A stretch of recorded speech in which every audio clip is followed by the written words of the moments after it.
वहीं अखिलेश यादव ने किसानों के मुद्दे पर कोस लेकर भी सरकार पर हमला किया और अखिलेश ने कहा कि किसानों का जो देश का पेट किसान भरता है, लेकिन आज वो अपमानित है। वहीं जब हम लाल बहादुर शास्त्री जी को याद कर रहे हैं, उनका नारा जय जवान जय किसान। आज जवान भी दुखी है, किसान भी परेशान है।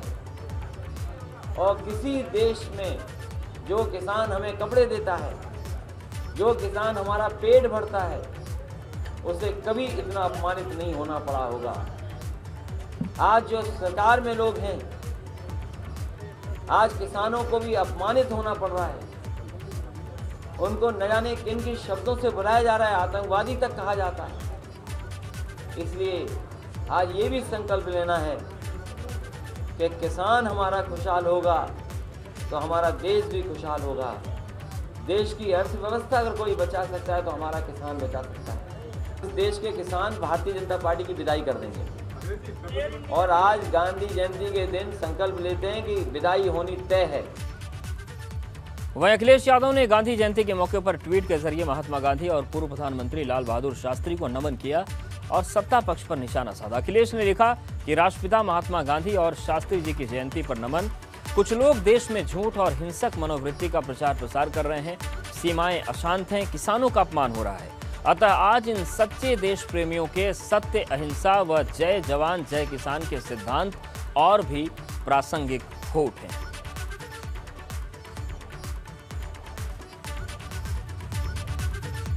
वहीं बसपा अध्यक्ष मायावती ने बसपा शासनकाल में गरीबों के लिए आवास बनाए जाने को लेकर पूर्व की सपा और मौजूदा भाजपा सरकार पर निशाना साधा। उन्होंने लिखा कि बीएसपी सरकार के दौरान यूपी के विभिन्न जिलों की तरह आगरा में भी गरीबों के लिए आवास बनाए गए, जिसकी जन सराहना हुई, किंतु सत्ता परिवर्तन के कारण जनहित की ऐसी कई परियोजनाएं अधूरी रह गईं, जिन्हें पहले सपा व भाजपा सरकार ने द्वेषपूर्ण व्यवहार करते हुए पूरा नहीं किया। अति दुखद। वैसे भी प्रदेश और देश साक्षी है कि घोर संकीर्ण राजनीतिक और जातिगत द्वेष आदि के कारण सपा और भाजपा सरकार ने बीएसपी सरकार की योजनाओं के नाम ही नहीं बदले, बल्कि उन्हें निष्क्रिय करके जनहित और जन कल्याण के साथ घोर खिलवाड़ करने का काम किया, जो एक काला अध्याय के रूप में दर्ज रहेगा। कल किसानों की महापंचायत होने वाली है, लेकिन इस बार भारतीय किसान यूनियन यानी कि भानु गुट ने यह पंचायत बुलाई है। यह महापंचायत फिरोजाबाद के इमलिया में होने वाली है।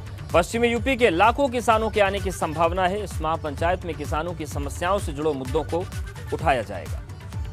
भारतीय किसान यूनियन भानु की कल इमलिया फिरोजाबाद में महापंचायत है और उम्मीद जताई जा रही है कि इस महापंचायत में लाखों की संख्या में किसान इकट्ठा होंगे और यहीं से जो किसान आयोग के गठन की बात है उसके लिए बिगुल फूंका जाएगा।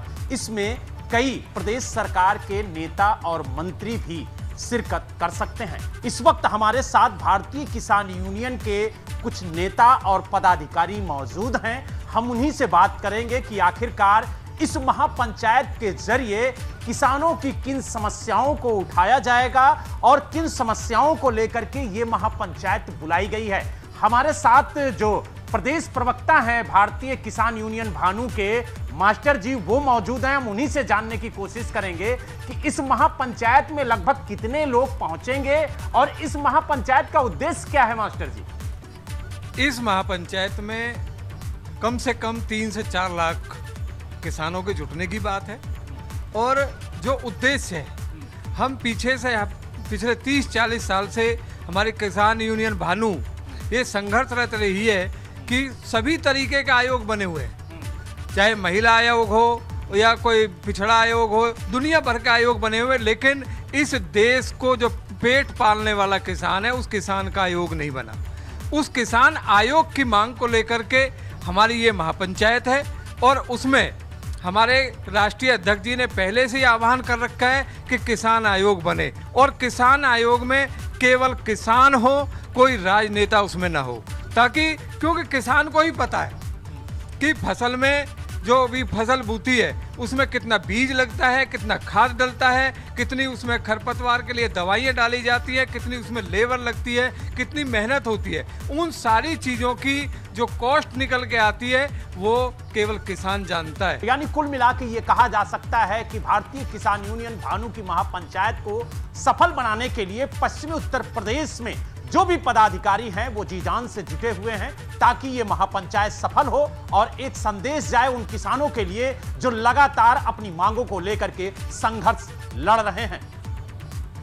नोएडा से वीडियो जर्नलिस्ट राजकुमार के साथ बलराम पांडे, एबीपी गंगा।